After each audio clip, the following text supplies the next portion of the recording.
What's good? What's good, everybody? Welcome back to another episode of The Urban Platform Speaks. Make sure to like and subscribe as you tune into the channel and check out the content. And with that being said, man, I want to speak on what's going on with the Spurs and De'Aaron Fox and Wemby, right? Now, because of that last game that they lost on that last second tip in by the guy, what's his name? Ananobi. Uh, a couple of mistakes that was made by De'Aaron Fox got highlighted. First of all, when he stole the ball, he went down and he got his shot blocked by OG. A lot of people say, and which I agree, that he should have pulled it out, right? Ran some clock and got fouled, and then just go from there and try to hit some free throws. That was the first mistake. And some people say it was a mistake also for him to go and try to double team Jalen Brunson, which I disagree. When I look at that play and I see, you got Wemby playing Brunson. Now, if you remember or not, Brunson has shot a couple 3-pointers in Wemby face that went all nets, all bottom. So it wasn't like, like Brunson, like Wemby was going to be able to stop Brunson.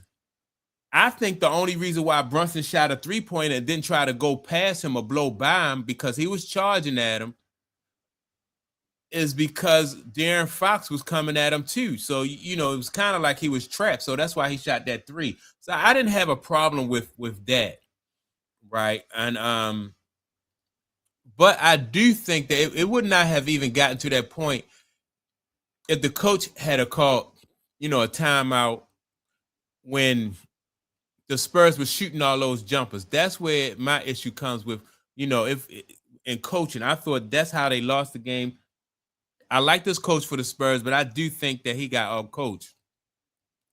Now, Scat on Scat Attack was talking about this, and so what I want to do is I want to play the audio and give my reaction because on some points I kind of disagree with Scat.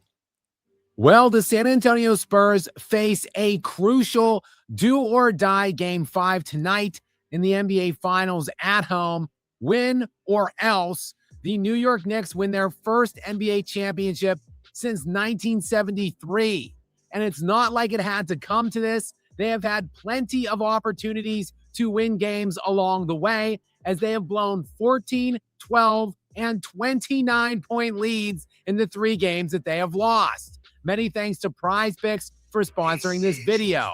And look, there are plenty of fingers to be pointed at several players on the San Antonio Spurs. Well, players and a coach for that matter. Let's begin particularly with the star, the face of the NBA. Arguably, as many would have you believe, the best player already in the NBA. Of course, I'm talking about that 7'6" Frenchman, Victor Wembanyama, who has had several terrible moments throughout this final series, his first at the age of 22. And while he may well only be 22 in just his 3rd season in the NBA, and while I am not prone to quoting biblical scripture, I will right now. Luke 12:48, to whom much is given, much is required. Oftentimes that is restated as much is expected. So to whom much is given, much is expected. And Victor Wembanyama has been given a lot to this early stage of his NBA career. And again, and I also think that Victor Wembanyama has also done a lot for his team and the NBA. So they gave him a lot. He's given a lot back. This series right here is just that New York is just so physical with him. And they're wearing him down. They're wearing him down. They got him working all over the court on both ends of the court. So, they're wearing him down. Remember, throughout the season, Victor Wembanyama was playing like around 30 minutes a game. Now he's up to, 40, maybe even 40 plus. So he's tired. Just this his 3rd season. He finished 3rd in league-wide MVP voting. He was the unanimous Defensive Player of the Year winner. He's first-team All-NBA, first-team All-NBA defense. And he is the newest media darling. So he has been given much. Therefore, we must expect much from him, and he simply hasn't played to that level to this portion of this series. There was, of course, the dreadful collapse at the end of game 2 with his Spurs down 0-1 at home. In a tie game with about 10 seconds left, an inexcusable turnover compounded by fouling Jalen Brunson to give the Knicks the go-ahead free throw, and then he missed the ensuing game-winning shot. And of course, like I said, fatigue. When you are tired, you just you do things that are out of character or things that you wouldn't usually do. Then on top of that, this situation where he turned the ball over that game. It was an unusual situation because, as a big man, he get that ball. He's supposed to look to the outlet. He didn't pass the outlet pass. Then he thought twice about it, but by that time his teammate had already turned his back. So pressure, man, just creates those type of situations, and that's what's good about this time of year, this kind of basketball. There was the historic collapse by the San Antonio Spurs in game 4, where they blew a 29-point lead to lose that game, a 20-point lead they had still in the fourth quarter. And Victor Wembanyama, who is an 83% free throw shooter this season, and he's been an 85% free throw shooter in the playoffs, well, he had an opportunity to take his Spurs from a 1-point lead to a 3-point lead with 1 minute and 47 seconds remaining in that fourth quarter, and he gagged away both. Then, of course, there is head coach Mitch Johnson, who was third this year in Coach of the Year voting. Feel free, Mitch, to take a timeout at any point while you are blowing that 20-point fourth quarter lead. Feel free at any point in the second half while you're blowing a 27-point halftime lead to stop your team from shooting threes. That's what I had. That was one of the big issues I had. It's like, why didn't he call a timeout and manage the game? That was the easiest thing for him to do, especially at that point in the game. You got a 27-point lead. If you see your guys come down, shoot 2 threes in a row, like I have seen those old school coaches, man, back in the day, they would have called a timeout immediately. And they just would have managed the game. You can't allow somebody to come from 20-something points down, because you're shooting all threes. And this era of basketball is crazy. I've seen the Boston Celtics do that. I've seen the Houston Rockets do that. Who else? Cleveland Cavaliers have done it. I just can't. I don't understand why these guys continue to shoot these 3-pointers and give the momentum to their opponent, especially when they off like that. They took 43 3-point attempts in that game of their 86 field goal attempts. Half of their shots came from 3 in a game where they were up by 29 in the first half. That's outrageous. So like I said, plenty of blame to go around, but it seems as if the lion's share of it for the last 48 hours has been going to De'Aaron Fox. So we're going to examine why that is and what the San Antonio Spurs have to do with him moving forward in this series and beyond. But first, with that pivotal Game 5 on tap tonight, I will be getting in the action with Prize Picks, America's #1 sports picks app. And guys, it's easy to use. You just pick more or less on a few player stats to lock in your lineups.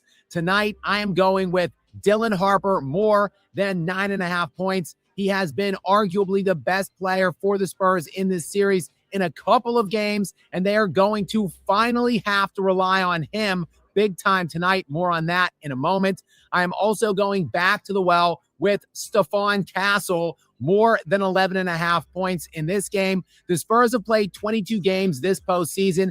He has been more than that total in all 22, so enough said there. And finally, on the other end, give me OG Anunoby, more than 14.5 points. He has been massive in this series for the Knicks, arguably the Knicks' best player. So I'm going with more than 14.5 from him.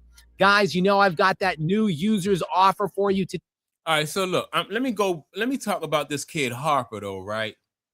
I like Harper, but I said another issue with the Spurs is they don't have a pure point guard. Harper, and Castle De'Aaron Fox, they not pure point guards. That's why De'Aaron Fox shot that, he shot that shot. I don't know, if Harper would have went for the layup and tried to score, or Harper would have did the smart thing and tried to burn some clock and made, New York have to foul him. I don't know if Castle would have done that, right?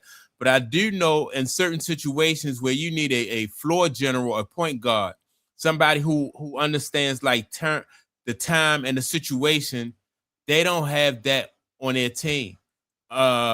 When Mike Brown went to put the guy, what's his name, Avaro in there, right? Another point guard, another ball handler to help Brunson, that really sparked their comeback because, the last thing the Spurs needed was more energy from the Knicks on that court, man. You wearing Wemby down. And so to come out there with more energy, to me, that was a great coaching move. But let me get back to Scap. He running all his commercials today as well. Play $5, get $50. Biggest in NBA Finals history. It all started, though, when Jalen Brunson missed the go-ahead shot with the Knicks down 1 with about 19 seconds remaining. There was a trickle out. De'Aaron Fox tipped the ball to himself, chased it down, and decided with under 11 seconds to go to challenge OG Anunoby for a layup on the run out rather than just pulling it out, just dribbling past him, pulling it out behind the three-point line, burning clock, probably getting fouled around, 7 or 8 seconds left, and then having an opportunity to shoot 2 free throws. Yeah, that's what I said. Like, if he'd have got it down to like about 8 seconds or so, then that would have gave them, they would have went to the line, possibly hit the 2 shots. Then they would have had time to set up their defense against the Knicks. But he chose to shoot that layup and it got blocked.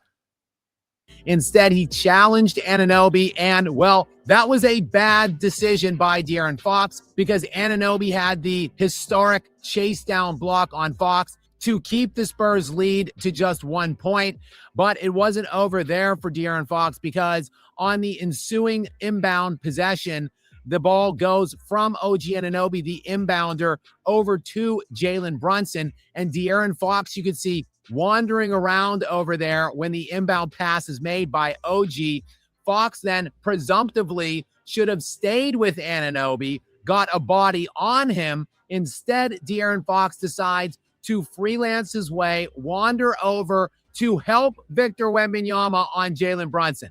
All right, let me say this. Number one, I don't have an issue, like I said, with Fox going over to pressure because if you go back and you look at that play, Anunoby was behind the 3-point line all the way on the other side of the court, right? Then on top of that, Fox is not boxing out. He's not going to box out Anunoby. It wasn't going to happen. He's just not going to box him out.